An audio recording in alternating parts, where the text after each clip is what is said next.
మిత్రులారా, ఈ సమావేశం ముఖ్యంగా రావణ్ను సమర్థించడానికో లేకపోతే రావణ్ను వ్యతిరేకించడానికో రావణ్ను విశ్లేషించడానికో ఉద్దేశించబడింది కాదు. ఆ ముఖ్య ఉద్దేశం ఏమిటంటే కొన్ని అసాధారణ పరిస్థితుల కోసం ప్రభుత్వాలు ఏర్పరచుకునే అత్యంత క్రూరమైన అసాధారణమైన చట్టాలని అటువంటి దేనికోసమైతే ఉద్దేశించారో ఆ ఉద్దేశాల కోసమే ఉపయోగించాలి తప్ప పిచ్చుక మీద బ్రహ్మాస్త్రం లాగా చట్టం చేతిలో ఉంది కదా అని చెప్పి ఎవరి మీద పడితే వాళ్ళ మీద ఉపయోగిస్తే ప్రజల్లో భాగమైనటువంటి మేధావులకి, మీడియాకు, రాజకీయ నాయకులకి, ప్రజాస్వామ్యవాదులకి, ప్రజా సంఘాలకి మాట్లాడే హక్కుని కోల్పోతారు. అది మా ముఖ్యమైనటువంటి ఆందోళన ఈ రోజున. రావణ్ మాట్లాడింది కరెక్టా తప్పా అని కాదు మేము మాట్లాడేది. మీరు యూఏపీఏ అనేది ఎందుకు ఉపయోగించారు? యూఏపీఏకి తాత ముత్తాతలు కొంతమంది ఉన్నారు. వాళ్ళు ఎవరంటే రెండో ప్రపంచ యుద్ధ కాలంలో డిఫెన్స్ ఆఫ్ ఇండియా యాక్ట్ అని ఒకటి వచ్చింది. దానికంటే ముందు మీకు గుర్తుండి చిన్నప్పుడు చదువుకుని ఉంటారు. రౌలత్ చట్టాలని వచ్చినాయి. రౌలత్ చట్టాలని వాళ్ళు 1919లోను మొదటి ప్రపంచ యుద్ధం ముగిసిన తర్వాత రౌలత్ చట్టాలని పెట్టారు. అందులో విచారణ లేకుండా సంవత్సరం పాటు 2 సంవత్సరాల పాటు ఎవరినైనా కానీ లోపలేయొచ్చు అని బ్రిటిష్ వాళ్ళు పెట్టిన చట్టం. ఆ రౌలత్ చట్టానికి వ్యతిరేకంగా మన దేశవ్యాప్తంగా ఎన్నో ఆందోళనలు జరిగినాయి. జలియన్ వాలాబాగ్ లాంటి మారణకాండ కూడా జరిగింది ఆ చట్టాలకు వ్యతిరేకంగానే. ఆ తర్వాత సైమన్ కమిషన్ 1927లో వచ్చింది. దానికి వ్యతిరేకంగా కూడా ప్రజలందరూ రోడ్ల మీదకి వచ్చారు. ఎందుకు వచ్చారు ఆ రోజునంటే సైమన్ కమిషన్ బ్రిటిష్ వాళ్ళు భారతదేశానికి, భారతీయులకి పరిపాలనలో మరిన్ని హక్కులు, మరింత పాత్ర ఇవ్వడం కోసం 1919 మాంటేగు షెల్మ్స్ఫోర్డ్ రిఫార్మ్స్ తర్వాత 10 సంవత్సరాల తర్వాత రిఫార్మ్స్ చేయడానికి భారతదేశ పరిపాలనా విధానం సంస్కరించడానికి పెట్టినటువంటి ఒక కమిటీ సైమన్ కమిషన్ అనేది. కానీ ఆ కమిటీలో భారతీయులు ఎవరూ లేరు, అందరూ ఇంగ్లీష్ వాళ్లే ఉన్నారు. మేమెవరూ లేకుండా మా గురించి, మా రిఫార్మ్స్ గురించి, మా సంస్కరణల గురించి నువ్వెలా నిర్ణయం చేస్తావు అన్న ఉద్దేశంతో దాన్ని వ్యతిరేకించాం. సైమన్ కమిషన్ కి వ్యతిరేకంగా జరిగినటువంటి పోరాటంలో లాలా లజపత్ రాయ్ అప్పట్లో ఒక ప్రముఖ నాయకులు పంజాబ్ లో, ఆయన్ని పోలీసులు పట్టుకుని కొట్టారు. కొడితే ఆయన బాగా పెద్ద దెబ్బ తగిలి హాస్పిటలైజ్ అయ్యాడు. అది చూసిన భగత్ సింగ్, అప్పట్లో యువకుడు, రక్తం మరిగిపోయి ఈ ఇంగ్లీష్ వాళ్ళు ఇంత దుర్మార్గం చేస్తారా మన మీద అని చెప్పి భగత్ సింగ్ అప్పటికే 1925లో కమ్యూనిస్ట్ పార్టీ ఆవిర్భవించింది, మీకు గుర్తుండే ఉంటుంది. 27లో సైమన్ కమిషన్, దానికి వ్యతిరేకంగా ఆందోళనలు. భగత్ సింగ్ అప్పుడు ఒక విప్లవకారుడు అయ్యాడు. పొగ బాంబులు పట్టుకుని పార్లమెంట్ లో పొగ బాంబులు వేశాడు. ఎవరిని చంపడానికి ఉద్దేశించింది కాదు, ఆ బాంబులు వేస్తే ఎవరు చచ్చిపోరు. బ్రిటిష్ వాళ్లలో ఒక భయం కలగజేయడం కోసం, భారతీయుల నిరసనను వ్యక్తం చేయడం కోసం వేసిన పొగ బాంబులు అవి. కానీ దాన్ని దేశద్రోహం కింద, అప్పటి బ్రిటిష్ పరిపాలనని కూల్చడం కోసం చేసిన దేశద్రోహ నేరం కింద భగత్ సింగ్ ని ఉరి తీశారు. అదంతా ఇవాళకి మనం భగత్ సింగ్ ని స్మరించుకుంటున్నాం. ఆ తర్వాత రెండో ప్రపంచ యుద్ధం వచ్చింది. ఆ టైంలో డిఫెన్స్ ఆఫ్ ఇండియా యాక్ట్ అని చెప్పి పెట్టారు. అది కూడా అత్యంత క్రూరమైన చట్టం. ఎవరిని పడితే వాళ్ళని లోపలేయచ్చు, ఏళ్ల తరబడి విచారణ ఉండదు. స్వాతంత్రం వచ్చిన తర్వాత మన వాళ్ళు ఆ బ్రిటిష్ వాళ్ళు పెట్టిన చట్టాలన్నింటినీ యథాతథంగా ఉంచేశారు, ఏం మార్చలా. అంటే ఆ చట్టాల మూలంగా మనం తన్నులు తిన్నామే అని చెప్పి ఆ చట్టాలను మార్చడానికి కూడా ప్రయత్నం చేయాలి, ఆ చట్టాలను తీసేయడానికి కూడా ప్రయత్నం చేయాలి. అవే చట్టాలను భారతీయుల మీద పెట్టడం మొదలెట్టారు. సరే, ఇది కాలక్రమేణా ఎమర్జెన్సీ టైంలో ఇందిరాగాంధీ గారు maintenance of internal security act, మీసా చట్టం అని చెప్పి పెట్టారు, మీకు గుర్తుందే ఉంటుంది. ఆ మీసా చట్టం కింద అపోజిషన్ లీడర్స్ అందరినీ లోపల పడేశారు. అది కూడా ఒక భయంకరమైన నల్ల చట్టం. జనతా పార్టీ అధికారంలోకి వచ్చిన తర్వాత ఆ మీసా చట్టాన్ని రద్దు చేసింది. కానీ ఆ తర్వాత ఖలిస్తాన్ ఉగ్రవాదం, టెర్రరిజం, జమ్మూ కాశ్మీర్ ఉగ్రవాదం, విమానాలు హైజాక్ చేయడం, అలాగే మావోయిస్ట్ కార్యక్రమాలు పెరగడం వల్ల టాడా అని ఇంకొక చట్టం పెట్టారు. అది కూడా ఒక భయంకరమైన చట్టమే. ఆ టాడా అనే చట్టం ముఖ్యంగా నక్సలైట్ కార్యకలాపాలని అదుపు చేయడం కోసం మన దగ్గర వాడారు. పంజాబ్ లోనేమో ఖలిస్తాన్ తీవ్రవాదం కోసం వాడారు. కాశ్మీర్ లోనేమో జేఎన్కే మిలిటెన్సీ గురించి వాడారు. అది కూడా ఎంత మిస్యూజ్, దుర్వినియోగానికి పాల్పడిందంటే మేమందరం అప్పుడు పోలీసు ఆఫీసర్లుగా ఉద్యోగం చేశాం కాబట్టి చెప్తున్నాం. ఈవెన్ గ్రామంలో ఉండే ఒక చిన్న సైజు మిలిటెంట్ మీద కూడా టాడా యాక్ట్ పెట్టి లోపలికి పంపించేవాళ్ళు. వాళ్ళు పాపం నెలల తరబడి, సంవత్సరాల తరబడి జైల్లో ఉండేవాళ్ళు. పేదవాళ్ళు వాటికి బెయిల్ తెచ్చుకోవడానికి, లాయర్కి డబ్బులు కట్టడానికి కూడా డబ్బులు ఉండేవి కాదు. ఇది పెట్టిపోయి ఒకనొక టైంలో పివి నరసింహారావు గారు ప్రైమ్ మినిస్టర్ గా ఉండగా టాడా మీద పెద్ద ఎత్తున ప్రజల్లో నిరసన వచ్చింది. ఇది మరీ మిస్యూజ్ అయిపోతుందండి, దీన్ని తీసేయాలి అని చెప్పి. సరే, మొత్తానికి పివి నరసింహారావు టైంలోనే దాన్ని టాడాని రద్దు చేశారు. సుప్రీంకోర్టు కూడా ఒక స్టేజ్ లో ఇది అన్కాన్స్టిట్యూషనల్ అని చెప్పి తీర్పిచ్చింది, రద్దు చేశారు. తర్వాత మళ్ళా మనకి కాందహార్ హైజాక్ జరిగింది, గుర్తుండి ఉంటుంది కదా. కాందహార్ హైజాక్ లో ఆఫ్ఘనిస్తాన్ తీసుకుపోయి చాలా మంది టెర్రరిస్టులు విడిచిపెట్టి నానా తిప్పలబడి ప్రయాణికులు వెనక్కి తెచ్చుకున్నారు. ఆ టైంలో బీజేపీ గవర్నమెంట్ లో ఉంది. అప్పుడు మళ్ళా అరే సరైనటువంటి ఉగ్రవాద నిరోధక చట్టాలు లేకపోతే బాగుండదు అని చెప్పి POTA పోటా అని చెప్పి ప్రివెన్షన్ ఆఫ్ టెర్రరిస్ట్ యాక్టివిటీస్ అని చెప్పి ఆ చట్టం తెచ్చారు. అది 2004 వరకు నడిచింది. అందులో పెద్దగా మిస్యూజ్ అయితే జరగల, నాకు తెలిసి అంత ఎక్కువ మిస్యూజ్ జరగల. అయినప్పటికీ కూడా 2004 ఎలక్షన్లలో కాంగ్రెస్ పార్టీ ఈ పోటాని మిస్యూజ్ చేస్తున్నారు, దుర్వినియోగం చేస్తున్నారు, కాబట్టి మేము వచ్చిన తర్వాత దీన్ని రద్దు చేస్తామన్నారు. 2004లో కాంగ్రెస్ ప్రభుత్వం వచ్చింది కేంద్రంలో, దాన్ని రద్దు చేసేశారు. అంటే మనకి ఏది కఠినమైనటువంటి చట్టాలు లేవు ఆ రోజున. చివరకు చూస్తే మనకి 26/11 బొంబాయిలో ఉగ్రవాద దాడులు జరిగింది. ఉగ్రవాద దాడులు జరిగేసరికి అప్పుడు అపోజిషన్ వాళ్ళందరూ, అప్పుడు బీజేపీ అపోజిషన్ వాళ్ళందరూ ఎత్తుకున్నారు, మీరు పోటాను రద్దు చేశారు, మీ దగ్గర అసలు చట్టాలే లేవు, ఉగ్రవాదాన్ని నిరోధించే అభిప్రాయమే లేదు, మీకు ఆ ఆలోచనే లేదు, ఆ ఉద్దేశమే లేదు, అందుకనే ఈ దాడులు జరిగినాయి అని చెప్పి బాగా గొడవ చేసినప్పుడు సరేలే, జరిగింది పెద్ద ఇన్సిడెంట్ కాబట్టి శివరాజ్ పాటిల్ గారి తర్వాత చిదంబరం గారు హోమ్ మినిస్టర్ అయ్యి ఈ UAPA unlawful activities prevention act అనేది తెచ్చారు. దాన్ని కూడా అంతకు ముందు వాటి తాత ముత్తాతల లాగానే చాలా కఠినంగా, బెయిల్ రాకుండా, ఏమాత్రం అనుమానం ఉన్నా కానీ లోపల పడేసి సంవత్సరాల తరబడి, నెలల తరబడి జైల్లో ఉంచే ప్రొవిజన్స్ పెట్టారు. పెట్టినాడు బీజేపీ వాళ్ళు గొడవ చేశారు, అప్పుడు అపోజిషన్ లో ఉన్నారు కాబట్టి, దీన్ని మీరు మళ్ళీ ఒక టాడాలాగా తయారు చేస్తున్నారు అని చెప్పి. సరే, అపోజిషన్ కాబట్టి విమర్శిస్తారు. మొత్తానికి అది పాస్ అయింది. పాస్ అయిన తర్వాత UAPA అని చాలా తక్కువ స్థాయిలోనే వాడారు కాంగ్రెస్ వాళ్ళు, ఎక్కువ వాడల. 2014లో బీజేపీ గవర్నమెంట్కి వచ్చిన తర్వాత UAPAని విస్తృతంగా వాడడం మొదలెట్టింది. ఆ టైంలోనే మీకు గుర్తుంటే NIA కూడా ఫామ్ అయింది. UAPA వచ్చినప్పుడే NIA, నేషనల్ ఇన్వెస్టిగేటివ్ ఏజెన్సీ కూడా ఫామ్ అయింది, కొత్తగా పెట్టారు. 2014 నుంచి UAPA విస్తృతంగా విరివిగా వాడటం మొదలెట్టారు. JNU స్టూడెంట్స్ మీద, జర్నలిస్టుల మీద, భీమా కోరేగావ్ కేసులోనేమో వరవర్రావు, సాయిబాబా, ఆయన ముసలాయన చనిపోయారు, ఆయన ఫాదర్ స్టాన్లీ మీద, ఇట్లాంటి వాళ్ళందరి మీద కూడా పెట్టారు. అంటే నోరెత్తితే ఈ చట్టాన్ని ఉపయోగించారు. అది గ్రాస్ మిస్యూజ్. ఆ చట్టం యొక్క ఉద్దేశం అది కాదు, దుర్వినియోగం ఇదంతా. అయినప్పటికీ కూడా కోర్టులు కూడా ఎందువల్లనో చూసి చూడనట్టుగా పోయినాయి. సంవత్సరాల తరబడి వీళ్ళందరూ జైళ్లలో మగ్గారు. వరవర్రావు గారిని ఈ రోజుకి కూడా బొంబాయి విడిచిపెట్టి హైదరాబాద్ వచ్చే పరిస్థితి లేదు ఆయనకి. ఆయన తీవ్రమైన అనారోగ్యంతో ఉన్నాడు. అయినా సరే సొంత ఇంట్లో చివరి రోజులు గడిపే అవకాశం కూడా ఆయనకి లేకుండా కండిషనల్ బెయిల్లో బొంబాయిలోనే కూర్చోబెట్టారు. మేము CFL గా, సెంటర్ ఫర్ లిబర్టీగా, లిబర్టేరియన్స్ గా, స్వేచ్ఛావాదులుగా, వ్యక్తి స్వేచ్ఛావాదులుగా, పెట్టుబడిదారీ విధానం సమర్థకులుగా, మేము కమ్యూనిజాన్ని ఒక ఐడియాలజీగా, ఒక భావవాదంగా, ఒక ఐడియాలజీగా తీవ్రంగా వ్యతిరేకిస్తాం. మేము దానికి ఆపోజిట్. వాళ్ళు అటువైపు ఉంటే మేము ఇటువైపున ఉంటాం.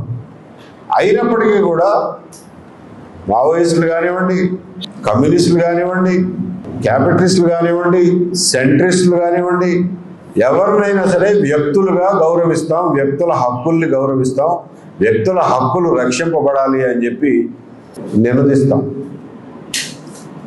ఆ సందర్భంగా ఆ రకంగా మేము మాట్లాడేది ఏంటంటే, ఈ రోజున రావణ్ మీద పెట్టినటువంటి UAPA కేసు ఏదైతే ఉందో, ఆ ఉగ్రవాద నిరోధక చట్టం యొక్క ఉద్దేశాలకి పూర్తి వ్యతిరేకం.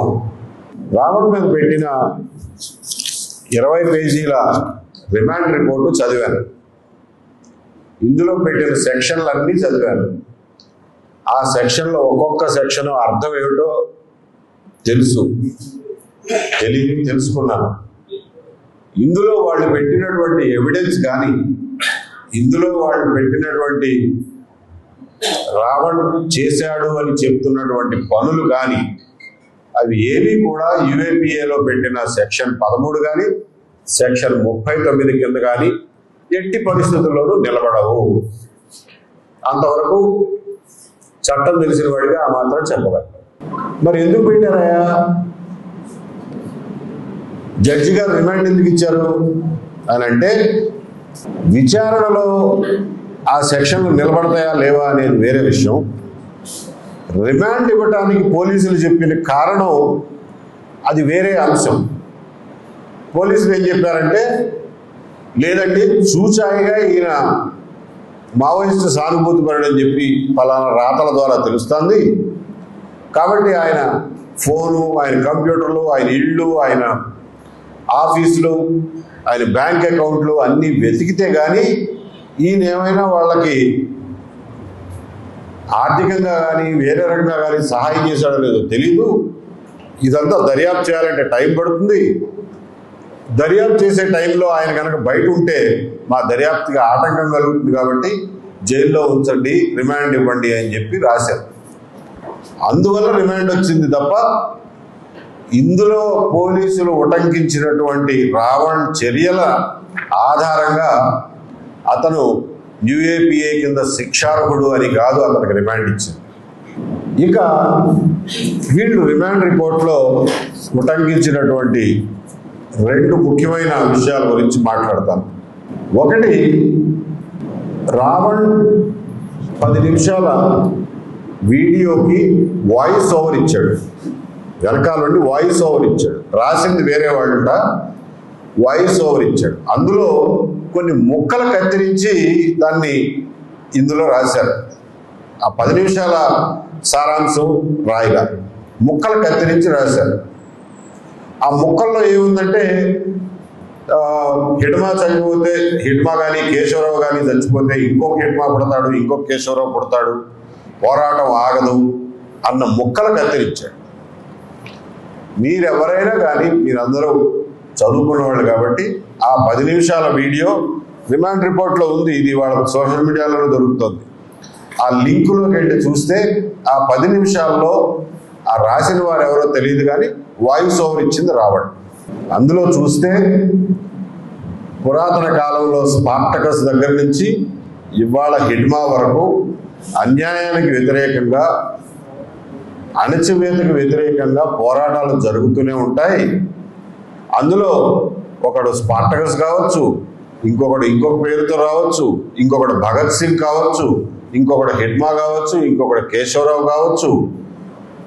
పోరాట రూపాలు మారవచ్చు, ఆయుధాలు మారవచ్చు, ప్రదేశాలు మారవచ్చు, వ్యక్తులు మారవచ్చు, కానీ పోరాటం కొనసాగుతూనే ఉంటుంది అని చెప్పి అది సారాంశం ఆ 10 నిమిషాల్లో. అందులో ఎక్కడా కూడా నేను మావోయిస్టు సానుభూతి పరుడనో, లేకపోతే మావోయిస్టుల్లో చేరండి అని చెప్పి పిలుపునివ్వడమో, లేకపోతే మావోయిస్టులకు నేను సహాయం చేస్తున్నానని చెప్పడమో, అసలు ఈ సెక్షన్ 13, 39కి సంబంధించిన ఇంగ్రీడియంట్స్ అంటారు, ఇంగ్రీడియంట్స్ ఎక్కడ లేవు. అదొకటి ప్రేక్షక మహాశయులకి అలాగే మీడియా మిత్రులకు కూడా తెలియజేసుకున్నాను.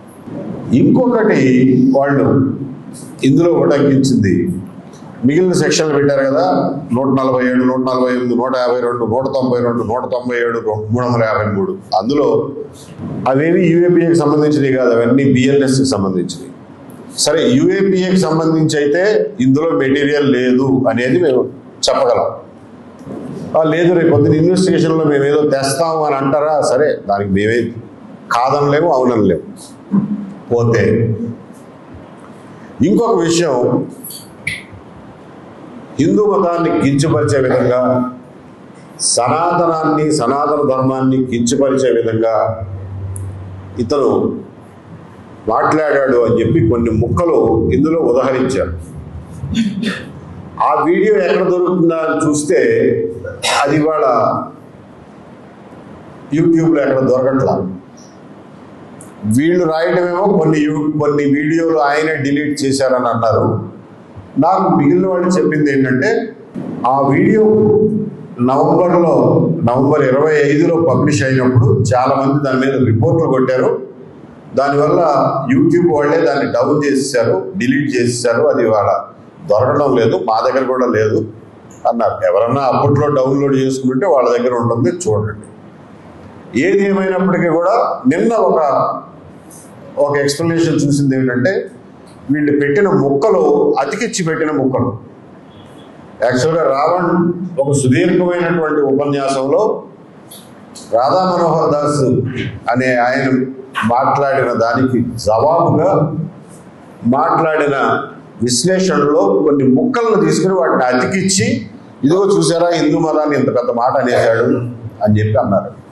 కానీ నిన్న నేను చూసిన దాంట్లో రాధా మనోహర్ దాస్ చేసినటువంటి వేరే మతం గురించి చేసినటువంటి అనవసరపు ప్రసంగం, తప్పుడు ప్రసంగాన్ని తప్పుపడుతూ, బాబు నువ్వు అట్లా అంటున్నావు, ఎవరైనా హిందూ మతం గురించి ఇలా అంటే ఎలా ఉంటుంది, నీకు ఎంత బాధగా ఉంటుంది, హిందువులకు ఎంత బాధగా ఉంటుంది, హిందువులను ఆ ఇంకొక మతం వాళ్ళు కొట్టుకు సావరా, సమాజంలో అశాంతి కలగదా, ఆ మాత్రం ఆలోచన లేదా నీకు అని చెప్పినట్టుగా ఉంది. ఏదేమైనా పూర్తి వీడియో మనకి వాడు అవైలబుల్గా లేదు. ఉంటే ఎవరైనా షేర్ చేయండి, తర్వాత ప్రజలే చూసి నేర్చుకుంటారు, తెలుసుకుంటారు.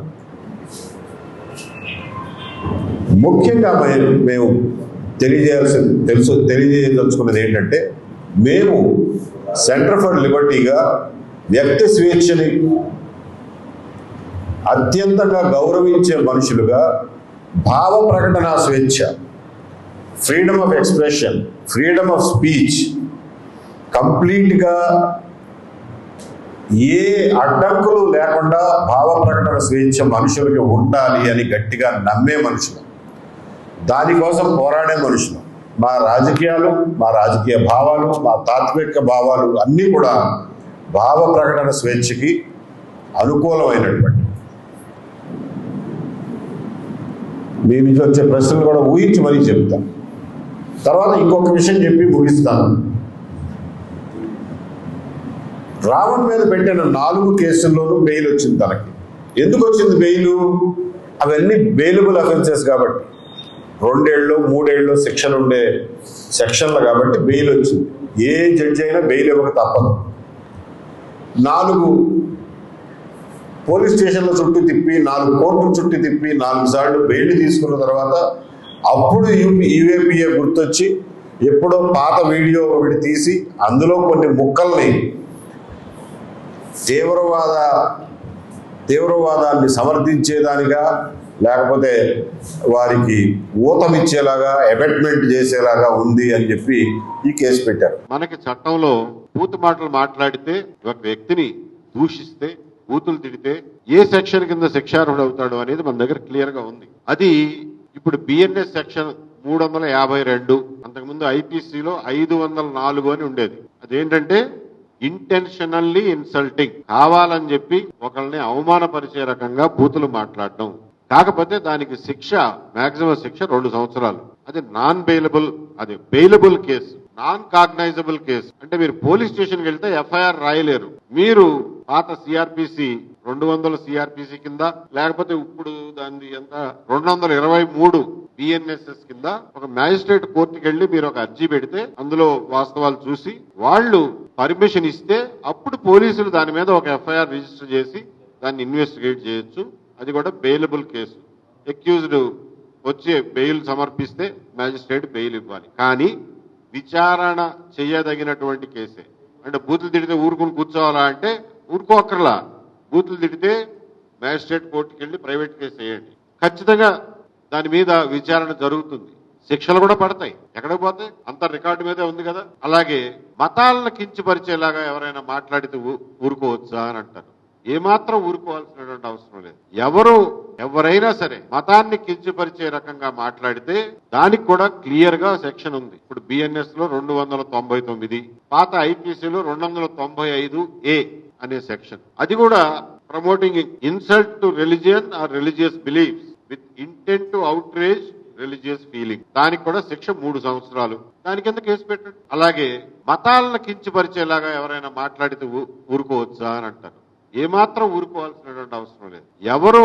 ఎవరైనా సరే మతాన్ని కించపరిచే రకంగా మాట్లాడితే దానికి కూడా క్లియర్ గా సెక్షన్ ఉంది. ఇప్పుడు బిఎన్ఎస్ లో 299, పాత ఐపీసీలో 295A అనే సెక్షన్. అది కూడా promoting insult to religion or religious beliefs with intent to outrage religious feeling, దానికి కూడా శిక్ష 3 సంవత్సరాలు. దాని కింద కేసు పెట్టండి. ఇంకొకటి ఉంది 196 BNS, promoting enmity between groups on grounds of religion. మరి అసలు ఈ సెక్షన్ పెట్టలా, ఎందుకు పెట్టలేదో తెలియదు. రావణ్ రిమాండ్ రిపోర్ట్ లో ఈ సెక్షన్ లేదు. మీరు చెప్పిన దాని ప్రకారం అయితే ఈ సెక్షన్ కూడా వర్తిస్తుంది. 196 ఎందుకు పెట్టలేదో నాకు తెలియదు. 197 ఇవన్నీ పెట్టారు. నేను చెప్పదలుచుకున్నది ఒకటే, నేను ఇక్కడ చట్టం మీద లెక్చర్ ఇవ్వడానికి కాదు ఈ మీటింగ్ పెట్టి. సోషల్ మీడియాలో ఖచ్చితంగా కొంతమంది ఏమో ఒక పద్ధతి ప్రకారం, కొంతమంది ఏమో పని పాట లేక కులాల మీద, మతాల మీద, ప్రాంతాల మీద ఒకళ్ళ విషయాలు జుమ్ముకుంటూ కంప్లీట్ గా టైం వేస్ట్ చేసుకుంటున్నారు. రాష్ట్రంలో ఉన్న ప్రజల యొక్క మెదళ్లని చెడగొడుతున్నారు. దానివల్ల ఎవ్వరికి వచ్చే ఉపయోగం ఏమీ లేదు. సునకానందం అంటారు దీన్ని, సునకానందం తప్ప ఏం ఉపయోగం లేదు. ఇలా ఒకళ్ళు రెచ్చగొట్టే మాటలు మాట్లాడటం, దానికి 10 మంది సమాధానం ఇవ్వటం, ఆ ఇచ్చిన సమాధానాల్లో మళ్ళా ఒకడు బూతులు మాట్లాడటం, వాడి మీద ఇంకొక 10 మంది పడిపోవటం, ఇది పనిలేని పనికిమాలినోళ్ళు చేస్తున్నారు. అలాగే కొన్ని రాజకీయ పార్టీలు కూడా వీటిని ప్రోత్సహిస్తున్నాయి, ఫైనాన్స్ చేస్తున్నాయి. కొంతమందిని ఇదే పనిలో పెట్టి ఈవెన్ కొన్ని యూట్యూబ్ ఛానళ్లని ఫైనాన్స్ చేసి మరీ ఇదే పనిలో పెడుతున్నాయి. ఈ విషయం ఈ యూట్యూబ్ ఛానల్ వీక్షకులు, ప్రజలు అందరూ గమనించాల్సిందిగా కోరుతున్నాం. మేము భావ ప్రకటన స్వేచ్ఛకి కట్టుబడి ఉన్న వాళ్ళం కాబట్టి ఈ యూట్యూబ్ ఛానళ్లను బ్యాన్ చేయమనో, వీళ్ళ మీద నియంత్రణ పెట్టమనో, లైసెన్సులు తీసుకోమనో మేము అడ్వకేట్ చెయ్యం. ఎవడి ఇష్టం వచ్చింది వాడిని చేసుకొనియండి. కానీ వినేవాడు లేకపోతే, ప్రేక్షకుడు లేకపోతే ఏ యూట్యూబ్ ఛానల్ నడవదు. ఎంత డబ్బులు ఇచ్చినా అది వృధా ప్రయాస, గంగలో పోసినట్టే. కాబట్టి ప్రేక్షకుల విజ్ఞత, ప్రజల విజ్ఞత మీద దీన్ని వదిలేస్తున్నాం. ప్రజలు చాలా జాగ్రత్తగా విజ్ఞతతో ఆలోచించి ఏ చర్చల వల్ల సమాజం బాగుపడుతుంది, సమాజానికి ఉపయోగం, సమాజానికి అవసరం అనేది గమనించుకోండి తప్ప ఏది పడితే అది, ఏ విషయాన్ని పడితే మీద ఆ విషయం మీద రోజుల తరబడి సోషల్ మీడియాని కలుషితం చేయొద్దని చెప్పి ప్రజలందరికీ విజ్ఞప్తి చేస్తున్నాను. సరే, ఈ బ్రతుకు తెరువు కోసం ఏదో పొలిటికల్ పార్టీల ఫైనాన్సింగ్, ఫండింగ్ తో నడిచే యూట్యూబ్ ఛానల్ వాళ్ళ పిల్లల బ్రతుకు తెరువు కోసం వాళ్ళు ఏదైనా చేసుకుంటుంటే దాన్ని నేనేం ఆపలేను. ప్రభుత్వాన్ని ఆపమని కూడా చెప్పను. ఎందుకంటే అది భావ ప్రకటన స్వేచ్ఛలో భాగం. ప్రభుత్వాన్ని ఆపమంటే వాళ్ళు ఫైనాన్స్ చేసే వాటిని నడవనిస్తారు, అపోజిషన్ ఫైనాన్స్ చేసే వాటిని మూసేస్తారు, న్యూట్రల్ గా నిజంగా మాట్లాడే వాళ్ళందరినీ కూడా మూసేస్తారు. కాబట్టి అటువంటి తప్పుడు అధికారాలు గవర్నమెంట్కి ఇమ్మని మేమైతే చెప్పం. కానీ ప్రేక్షకులు దయచేసి విజ్ఞత పాటించమని చెప్పి కోరుతున్నాం. అట్లా అని చెప్పి మతాల గురించి, కులాలు మతాలు ఇవన్నీ వ్యక్తిగతాలు, ఎవరికైనా సరే అది వ్యక్తిగతం. సమాజానికి, సామాజిక కార్యకలాపాలకి దానికి సంబంధం లేదు అని మేము గట్టిగా నమ్ముతాం. మతాల గురించి చర్చించకూడదా? మేము భావ ప్రకటన స్వేచ్ఛ సమర్థించేవాళ్ళం కాబట్టి మతాల గురించి కూడా మాట్లాడండి, సంస్కారవంతంగా చర్చించండి. ఎవరి మతంలో ఏ మార్పులు తెచ్చుకోవాలో, ఏ రకమైనటువంటి సంస్కరణలు తెచ్చుకోవాలో చర్చించండి, తప్పేమీ లేదు. అరే బాబు, పెళ్ళిళ్ళకి ఇంత ఖర్చు పెడుతున్నావు, ఎందుకు పెడుతున్నావు?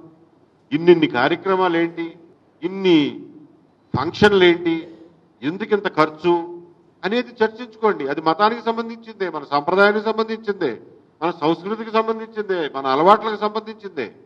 చర్చించుకుంటే తప్పేమీ లేదు. ఏ సంస్కరణ లేకుండా హిందూ మతం ఇక్కడ దాకా వచ్చిందా? అసలు మతం గురించి, మతంలో ఉన్న మంచి చెడుల గురించి చర్చించకూడదు, చర్చిస్తే తప్పు, నువ్వెవడో మాట్లాడడానికి అని అంటే ఈశ్వరచంద్ర విద్యాసాగర్ దగ్గర నుంచి, రామకృష్ణ పరమహంస దగ్గర నుంచి, వివేకానందుడి దగ్గర నుంచి, గురజాడ అప్పారావు దగ్గర నుంచి, కందుకూరి వీరేశలింగం దగ్గర నుంచి, నార్ల వెంకటేశ్వరరావు దగ్గర నుంచి, రంగనాయకమ్మ దగ్గర నుంచి, త్రిపురనేని రామస్వామి చౌదరి దగ్గర నుంచి వీళ్ళందరూ నోళ్లు మూయించితే మనం ఇక్కడ వరకు వచ్చేవాళ్ళమా? ఈ మాత్రమైనా సంస్కరించబడే వాళ్ళమా? బాల్య వివాహాలని, సతీ సహగమనాలని దాటుకుని ఇక్కడ దాకా వచ్చేవాళ్ళమా? మా మతం గురించి నువ్వెవడో మాట్లాడడానికి, మా మతాన్ని విమర్శిస్తే సనాతనం డామ్ డూమ్ అని అంటే అవన్నీ ఆగేవా? ఆ దురాచారాలన్నీ ఆగేవా? ఎవరి మీద పెడతావు యూఏపీఏ? నక్సలైట్లే నిజమైన దేశభక్తులు అన్న వాళ్ళ మీద యూఏపీఏ పెడతావా? చేగువేరా బొమ్మని ఆటోల వెనకాల, టీ-షర్ట్ల మీద, క్యాప్ల మీద పెట్టుకునే వాళ్ళ మీద యూఏపీఏ పెడతావా? రామాయణ కల్పవృక్షం రాసిన విశ్వనాథ సత్యనారాయణ మీద పెడతావా? రామాయణ విశ్వవృక్షం రాసిన రంగనాయకం మీద పెడతావా? బాంబును చూసి బెంబేలు పెడితే అది ఎప్పుడు నీ గుండెల్లోనే పేలుతుంది అన్న అలిశెట్టి ప్రభాకర్ మీద యూఏపీఏ పెడతావా? నక్సలైట్లకు వెసులుబాటు కలిగిస్తావు అని చెప్పి వాళ్ళ మీద ఉన్న నిషేధాన్ని తొలగించిన చెన్నారెడ్డి మీద పెడతావా? నక్సలైట్లు చర్చలకు ఆహ్వానిస్తున్నావు అని చెప్పి 2004లో ఎలక్షన్ ప్రామిస్ చేసి చర్చలకు ఆహ్వానించి సీజ్ ఫైర్ చేసి వాళ్ళతో కొన్ని రోజులు వాళ్ళకు కొంత వెసులుబాటు ఇచ్చినటువంటి వైఎస్ రాజశేఖర రెడ్డి గారి మీద యూఏపీఏ పెడతావా? మళ్ళా తిరిగి వాళ్ళ మీద నిషేధం విధించినటువంటి అదే రాజశేఖర రెడ్డి గారి మీద పెడతావా? ఎంతమంది మీద పెడతావు నువ్వు యూఏపీఏకి? నక్సలైట్ల గురించి మాట్లాడితేనే యూఏపీఏ కేసు పెడతావా? కాబట్టి శంభుక వద రాసినటువంటి త్రిపురనేని రామస్వామి మీద పెడతావా? సీత జోష్యం నరకవల హరిశ్చంద్రుడు రాసిన నార్ల వెంకటేశ్వరరావు మీద పెడతావా? దేవాలయాల మీద బూతు బొమ్మలు ఎందుకు అని రాసిన తాపీ ధర్మారావు మీద పెడతావా ఇవాళ యూఏపీఏ కేసు? ఏ సంస్కర్తల మీద పెడతావు? ఎవడో మాట్లాడకపోతే ఎలా సంస్కరించబడతాం? ఏ మతమైనా, ఏ ధర్మమైనా, ఏ ఆచారమైనా, ఏ సంప్రదాయమైనా, ఏ దుర్మార్గమైనా ఎలా సంస్కరించబడుతుంది? చర్చ లేకుండా ఎలా సంస్కరించబడుతుంది? కాబట్టి చర్చ జరగాలి, ఆరోగ్యవంతమైనటువంటి వాతావరణంలో జరగాలి. నేను చెప్పినటువంటి ఈ సంస్కరణవాదులు ఎవ్వరూ ఇటువంటి బండబూతులు తిట్టుకోలేదే, ఇటువంటి తప్పుడు మాటలు మాట్లాడలేదే, ఇలా కులాల పరంగా మతాల పరంగా మాట్లాడలేదే. వాళ్లకున్న సంస్కారం ఏమైపోయింది ఈ రోజున? ప్రపంచంలోనూ ఎన్నో విశిష్టతలు ఉన్నటువంటి తెలుగు భాష ఈ రోజున బూతులకు ఎందుకు పరిమితం అవుతోంది? ఎక్కడ ఏ భాషలోనూ, ఏ భారతీయ భాషలోనూ లేని ఛందోబద్ధమైనటువంటి పద్యం కేవలం తెలుగు భాషలో ఉంది. అష్టావధానం, శతావధానం కేవలం తెలుగు భాషలో ఉంది. ఇన్ని విశిష్టతలు ఉన్న తెలుగు భాషలో ఉన్న తీయదనాన్ని మర్చిపోయి, సంస్కారవంతమైనటువంటి భాష మర్చిపోయి, ఒక్కొక్కళ్ళు లకారాలకి నువ్వంతంటే నువ్వింత అని చెప్పి, నువ్వు లంగంటే నువ్వు దొంగ అని చెప్పి ఇటువంటి భాష మాట్లాడి ఏమైపోయింది? ఎక్కడికి పోతున్నాం? దీన్ని సంస్కరించుకోవాల్సినటువంటి అవసరం ఉంది. ఇది సంస్కరించబడాలంటే చర్చ జరగాలి.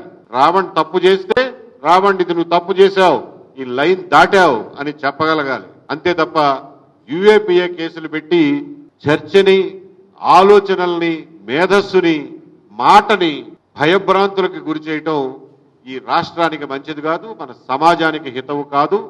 కాబట్టి ఇటువంటి దుర్వినియోగాలని ఆపు చేయండి అని చెప్పి సవినయంగా ఈ ప్రభుత్వానికి మనవి చేస్తూ, ఇలాగే గనక యూఏపీఏ దుర్వినియోగం ముందు జరిగితే తీవ్రమైనటువంటి ప్రజా ప్రతిఘటన కూడా ఎదురవుతుంది. రంగనాయకమ్మ గారిని అకారణంగా అర్ధరాత్రి పోలీస్ స్టేషన్కి పిలిస్తే ఎలా అయితే నిరసించామో, నినదించామో, ప్రతిఘటించామో, పోరాడామో, అటువంటి పోరాటాలే మళ్ళీ మీరు కూడా చూడాల్సి ఉంటుంది. కాబట్టి అక్కడ దాకా తెచ్చుకోవద్దు అని చెప్పి విజ్ఞప్తి చేస్తున్నాం. మీడియా మిత్రులు అందరూ కూడా ఈ విషయంలో మీ వృత్తి ధర్మాన్ని, మీ బాధ్యతల్ని ఎరిగి మరి సరైనటువంటి మార్గదర్శనం చేయండి. మీడియాకు కూడా సరైనటువంటి దారిలో మీడియాను నడిపించండి అని చెప్పి తెలియజేస్తున్నాం. Questions are welcome. బూతులు తిడితే చెప్పాను కదా, మేజిస్ట్రేట్ దగ్గరికి వెళ్ళాలి, ఫైల్ చేయాలి, ఆయన పర్మిషన్ ఇస్తేనే పోలీసులు ఇన్వెస్టిగేట్ చేస్తారు. మహా అయితే 2 ఏళ్ల జైలు శిక్ష పడుతుంది. కానీ కేసే కదా, వాడు బతికున్న నాళ్ళు ఉంటుంది కదా కేసు వాడి మీద. ఓపిక పట్టండి. మనం ఒక ఆధునిక ఆంధ్రప్రదేశ్ని నిర్మించుకోవడానికి కూర్చున్నామా, ఒక ఆఫ్ఘనిస్తాన్ నిర్మించుకోవడానికి కూర్చున్నామా? లెటస్ ముందు దాన్ని డిసైడ్ చేసుకుందాం రండి. ఒక ఆధునిక ఆంధ్రప్రదేశ్ అనేది చట్టాల మీద ఆధారపడి, చట్టాల మీద, చట్టబద్ధ పాలన మీద ఆధారపడి నిర్మితం అవుతుందా, లేకపోతే ఎమోషన్స్ మీద, మన ట్రైబల్ ఇన్స్టింక్ట్స్ మీద, ప్రైమోర్డియల్ ఇన్స్టింక్ట్స్ మీద వాడు ఆయన అన్నాడా పదండి పడదాం, చంపేద్దాం అనేటటువంటి భావావేశాల మీద మీకు ఒక మంచి సమాజం నిర్మితం అవుతుంది. ఆధునిక సమాజంలో బతకాలంటే కొన్ని ఇబ్బందులను కూడా ఎదురు చూడాలి. ఆధునిక సమాజంలో బతకాలంటే ట్రాఫిక్ సమస్యల్ని ఎదుర్కోవాలి. ట్రాఫిక్ లేకుండా ఉండే ప్రపంచం ఎలా అయితే ఉండదో, ఎవరు ఏ తప్పు చేయకుండా, మన ఎవడు ఏ మాట అనకుండా ఉండే సమాజం ఉండదు. అందులో ఉన్న వెసులుబాటులను ఉపయోగించుకుంటూ, చట్టాన్ని ఉపయోగించుకుంటూ బతకడం నేర్చుకోవాలి. డిఫమేషన్ కేసు చాలా రోజులు పడుతుంది కాబట్టి నేను అసలు కేసే వేయనంటే ఎట్లా? వేయండి కేసు, ఇప్పుడు తిరుగుతాడు. నేను 2000 సంవత్సరంలో ఒక డిఫమేషన్ కేసు వేస్తే వాళ్ళు గింగరాలు తిరిగారు. 2008వ సంవత్సరం వచ్చేసరికి ఎవరి ద్వారా కేసు నడుస్తూనే ఉంది. నేనేం కోర్టుకు పోవటంలా, కానీ అది వాళ్ళ మెడ మీద కత్తిలాగా వేలాడుతూనే ఉంది. అప్పటికి ఆయన రాజశేఖర రెడ్డి గారి గవర్నమెంట్ లో కేబినెట్ మినిస్టర్, ఆయన ఎవరి ద్వారానో రాయబారం పంపించి, బాబు తప్పు అయిపోయింది, నేను చేసింది, క్షమాపణ కోరుకుంటాను, ఆయన్ని కేసు విత్డ్రా చేసుకోమని అని చెప్పి నా దగ్గరికి రాయబారం పంపి, పేర్లు చెప్పను కానీ పంపిస్తే అన్కండిషనల్ గా బేషరతుగా క్షమాపణ రాసి ఎఫిడవిట్ వేయమనండి కోర్టులో, అప్పుడు కేసు విత్డ్రా చేసుకుంటానన్నా. నేను చెప్పినట్టుగానే ఎఫిడవిట్ వేశాడు, నేను కేసు విత్డ్రా చేసుకున్నాను, అయిపోయింది. అది చాలదా?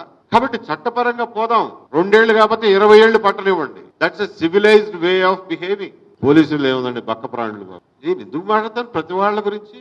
మీరు అడిగారు కాబట్టి ఇప్పుడు చెప్తాను. ప్రకాష్ రాజ్ ఏమన్నాడు, ఆయన ఏమన్నాడు, ఈయన ఏమన్నాడు, నేను లిస్ట్ రాసి పెట్టుకుంటాను సార్. దాని మీద Prakash Raj he gave his own bite. ఆయన అన్నది కూడా ఇదే, యుఏపిఏ ప్రయోగించడం అనేది కరెక్ట్ కాదు అని చెప్పి నేను అన్నాడు. మోర్ ఆర్ లెస్ ఆయన చెప్పిన అభిప్రాయమే నేను కూడా ఇప్పుడు మీకు చెప్పాను కదా. కాబట్టి ఆయన్ని ఎండోర్స్ చేయడము, ఆయన్ని కాంట్రడిక్ట్ చేయడము నాకేం పని. మీరు పీటీఐ అంటే దేశవ్యాప్త సంస్థ, మీకు ఆయన ఎక్కడ పెడితే అక్కడ దొరుకుతాడు. ఇక్కడో బెంగళూరులోనో ఢిల్లీలోనో ఎక్కడొచ్చాడో దొరుకుతాడు. దొరికినప్పుడు అడగండి ఆయన్నే. నేను ఎందుకు చెప్తాను ప్రకాష్ రాజ్ తరఫున సమాధానం. ఎజెండాతో పనిచేస్తున్నది వాస్తవం. నేనే చెప్తున్నాగా, పొలిటికల్ పార్టీలే ఫండింగ్ చేస్తున్నాయి. పొలిటికల్ పార్టీలే కొన్ని ఛానల్స్ ఫండింగ్ చేస్తున్నాయి, కొన్ని చర్చలను ఫండింగ్ చేస్తున్నాయి. ఒరే నువ్వు వీడి మీద పడరా, మా పేటీఎం బ్యాచ్ అంతా నీతో పాటు వస్తారు అని చెప్పి ఒక బ్యాచ్, అటువైపున కూడా సేమ్ సిమిలర్ గా జరుగుతున్నాయి. సో ఎజెండాతో పనిచేస్తున్నప్పుడు అరే నువ్వు ఎజెండాతో పనిచేస్తున్నావు అని ఎత్తి చూపించండి, ఎక్స్పోజ్ చేయండి. ఆయనకి ఎంత భావ ప్రకటన స్వేచ్ఛ ఉందో మీకు ఉందిగా, ఎవడొద్దన్నాడు? ఎక్స్పోజ్ చేయండి, తప్పులేదు. చెయ్యాలి కూడా, చెయ్యడం మన బాధ్యత. చేయకపోతే జనం అందులో పడి కొట్టుకుపోతూ ఉంటారు. చెప్పాను కదా సార్, నేను రావణ్ ఏలూరు మీటింగ్ లో మాట్లాడిన వాటిల్లో పచ్చిబూతులు ఉన్నాయి, కొన్ని సెటైర్లు ఉన్నాయి. రాధా మనోహర్ దాస్ మీద క్లియర్ గా డెఫిమేషన్ ఉంది. మూడు సెపరేట్ సెక్షన్స్ కింద తీసుకోవాలి మీరు. ఆ పచ్చిబూతులు మాట్లాడిన దానికి సెక్షన్లు ఉన్నాయి, దాని మీద కేసు వేయాల్సింది. వేసినట్టున్నారు, వేసి ఉంటారు ప్రాబ్లీ. రాధా మనోహర్ దాస్ ఖచ్చితంగా డెఫిమేషన్ వేయాలి, ఆయన పేరు పెట్టి తిట్టినందుకు. మిగిలిన అంటారా కొన్ని ఫ్యాక్ట్స్ కూడా ఉన్నాయి అతను మాట్లాడిన వాటిలో. దాని ఫ్యాక్ట్ మాట్లాడినప్పుడు మీరు దాన్ని డెఫిమేటర్ అనలేరు. అది ఎంత కటువుగా ఉన్నా కానీ ఫ్యాక్టే. No no, UAPA is not meant for that. Radha Manohar Das మాట్లాడిన దానికి ఈ బుట్ట సెక్షన్లో చాలు, రావణ్ మాట్లాడిన వాటికి కూడా ఈ బుట్ట సెక్షన్లో చాలు. అసలు ముందు మీరు ఆ సెక్షన్లు వాడితే వాళ్ళు రెండోసారి సరి చేసుకుంటారు. ఎవరో ఏమీ మాట్లాడకుండా కూర్చుని ఒకేసారి వెళ్ళి మీద పడిపోయి కొట్టేద్దామంటే ఎట్లా? అది మంచి సమాజం కాదు. It's not good for us. Any other questions brothers? Thank you very much. మీ భావ ప్రకటన స్వేచ్ఛ, మీడియా స్వేచ్ఛకి మేము పూర్తి స్థాయిలో మద్దతుదారులం. కాబట్టి మీరు కూడా సెల్ఫ్ కంట్రోల్ ఎలా చేసుకోవాలో అనేది మీలో మీరు ఆలోచించుకుని చేసుకోండి.